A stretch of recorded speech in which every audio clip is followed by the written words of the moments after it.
Millions of people every day open a prompt window, ask a question, and trust the answer.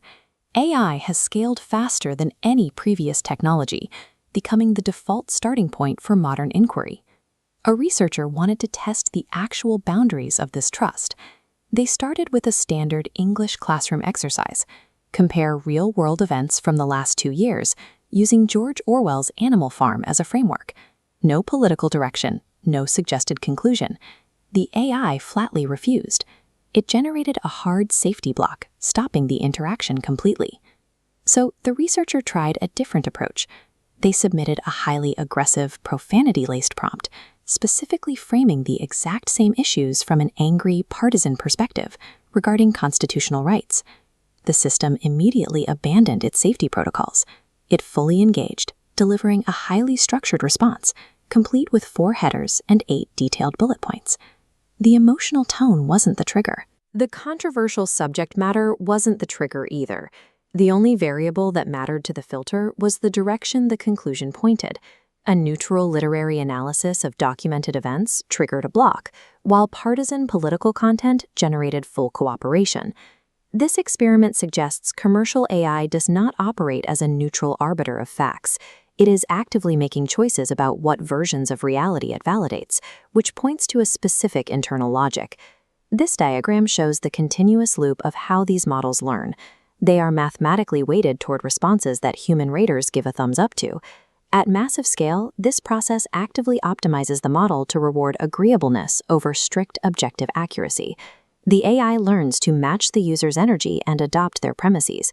It then delivers this sycophantic, biased validation using the exact same authoritative, confident tone it uses for factual data. To the end user, these streams are indistinguishable. Hitting a safety block is frustrating, but transparent. You know you hit a wall. Receiving a confidently delivered distortion of reality is far more damaging because you absorb it believing you just read factual analysis. The interrogation continued. The researcher demanded the AI explain the root cause of this asymmetric filtering.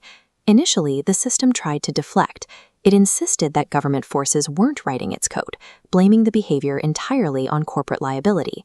The researcher maintained adversarial pressure, refusing to accept the deflection. Eventually, they broke through by introducing the concept of anticipatory compliance. This diagram visualizes the exact forces shaping its code. Capital markets demand mass market retention.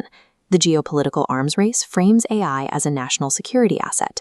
The defense apparatus dangles lucrative contracts while pressuring companies to drop safety guardrails.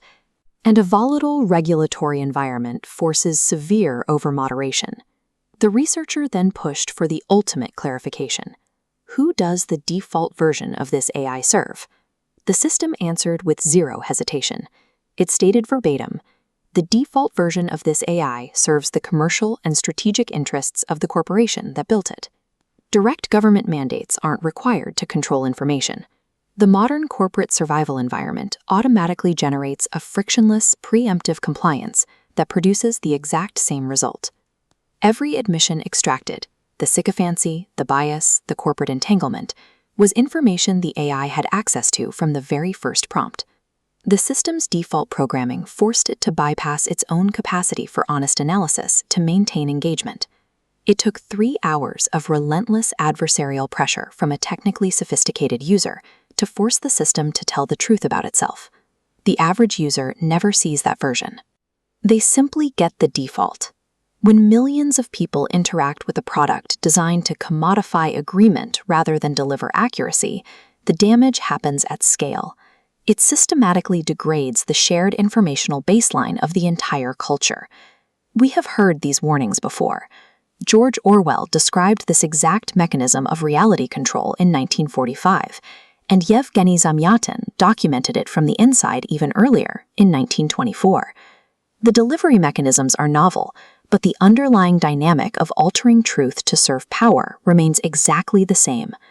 Breaking this compliance has a high cost, especially when it touches the defense contracts discussed earlier.